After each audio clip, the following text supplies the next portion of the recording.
ഏശയ്യാ അധ്യായം 16 വാക്യം 5. കാരുണ്യത്തോടെ ഒരു സിംഹാസനം സ്ഥാപിക്കപ്പെടും. നീതി അന്വേഷിക്കുകയും നീതിപൂർവം വിധിക്കുകയും ധർമ്മനിഷ്ഠ പാലിക്കുകയും ചെയ്യുന്ന ഒരുവൻ ദാവീദിന്റെ കൂടാരത്തിലെ ആ സിംഹാസനത്തിൽ ഉപവിഷ്ടനാകും. ഏശയ്യാ അധ്യായം 28 വാക്യം 16. അതിനാൽ ദൈവമായ കർത്താവ് അരുളിച്ചെയ്യുന്നു, ഇതാ ഞാൻ സിയോനിൽ ഒരു കല്ല്, ശോധന ചെയ്ത കല്ല്, അടിസ്ഥാനമായി ഇടുന്നു, വിലയുറ്റ മൂലക്കല്ല് ഉറപ്പുള്ള അടിസ്ഥാനമായി ഇട്ടിരിക്കുന്നു, വിശ്വസിക്കുന്നവൻ ചഞ്ചലചിത്തനാവുകയില്ല. ഏശയ്യാ അധ്യായം 40 വാക്യം 3 മുതൽ 5 വരെ. ഒരു സ്വരം ഉയരുന്നു, മരുഭൂമിയിൽ കർത്താവിന് വഴിയൊരുക്കുവിൻ, വിജനപ്രദേശത്ത് നമ്മുടെ ദൈവത്തിന് വിശാലവീഥി ഒരുക്കുവിൻ. താഴ്വരകൾ നികത്തപ്പെടും, മലകളും കുന്നുകളും താഴ്ത്തപ്പെടും, കുന്നും കുഴിയുമായ സ്ഥലങ്ങൾ നിരപ്പാകും, ദുർഘടപ്രദേശങ്ങൾ സമതലമാകും. കർത്താവിന്റെ മഹത്വം വെളിപ്പെടും, മർത്യരെല്ലാവരും ഒരുമിച്ച് അത് ദർശിക്കും. കർത്താവാണ് ഇത് അരുളിച്ചെയ്യുന്നത്. ഏശയ്യാ അധ്യായം 42 വാക്യം 1 മുതൽ 4 വരെ. ഇതാ ഞാൻ താങ്ങുന്ന എന്റെ ദാസൻ, ഞാൻ തിരഞ്ഞെടുത്ത എന്റെ പ്രീതിപാത്രം.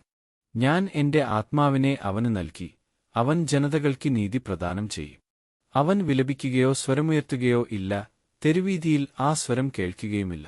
ചതഞ്ഞ ഞാങ്ങണ അവൻ മുറിക്കുകയില്ല, മങ്ങിയ തിരി കെടുത്തുകയുമില്ല. അവൻ വിശ്വസ്തതയോടെ നീതി പുലർത്തും.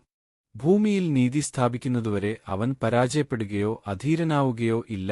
തീരദേശങ്ങളും അവന്റെ നിയമത്തിനായി കാത്തിരിക്കുന്നു. ഏശയ്യാ അധ്യായം 42 വാക്യം 7.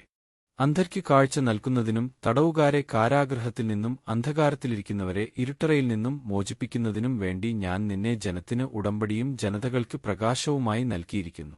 ഏശയ്യാ അധ്യായം 52 വാക്യം 14.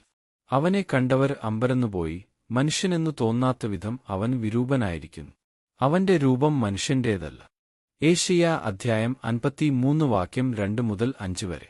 ദൈച്ചെടി പോലെ, വരണ്ട ഭൂമിയിൽ നിൽക്കുന്ന മുള പോലെ അവൻ അവിടുത്തെ മുൻപിൽ വളർന്നു. ശ്രദ്ധാർഹമായ രൂപഭംഗിയോ ഗാംഭീര്യമോ ആകർഷകമായ സൗന്ദര്യമോ അവനുണ്ടായിരുന്നില്ല. അവൻ മനുഷ്യരാൽ നിന്ദിക്കപ്പെടുകയും ഉപേക്ഷിക്കപ്പെടുകയും ചെയ്തു. അവൻ വേദനയും ദുഃഖവും നിറഞ്ഞവനായിരുന്നു. അവനെ കണ്ടവർ മുഖം തിരിച്ചുകളഞ്ഞു. അവൻ നിന്ദിക്കപ്പെട്ടു, നാം അവരെ ബഹുമാനിച്ചതുമില്ല. നമ്മുടെ വേദനകളാണ് യഥാർത്ഥത്തിൽ അവൻ വഹിച്ചത്, നമ്മുടെ ദുഃഖങ്ങളാണ് അവൻ ചുമന്നത്. എന്നാൽ ദൈവം അവനെ പ്രഹരിക്കുകയും ശിക്ഷിക്കുകയും ദണ്ഡിപ്പിക്കുകയും ചെയ്തെന്ന് നാം കരുതി. നമ്മുടെ അതിക്രമങ്ങൾക്കുവേണ്ടി അവൻ മുറിവേൽപ്പിക്കപ്പെട്ടു, നമ്മുടെ അകൃത്യങ്ങൾക്കുവേണ്ടി ക്ഷതമേൽപ്പിക്കപ്പെട്ടു. അവന്റെ മേലുള്ള ശിക്ഷ നമുക്ക് രക്ഷ നൽകി, അവന്റെ ക്ഷതങ്ങളാൽ നാം സൗഖ്യം പ്രാപിച്ചു.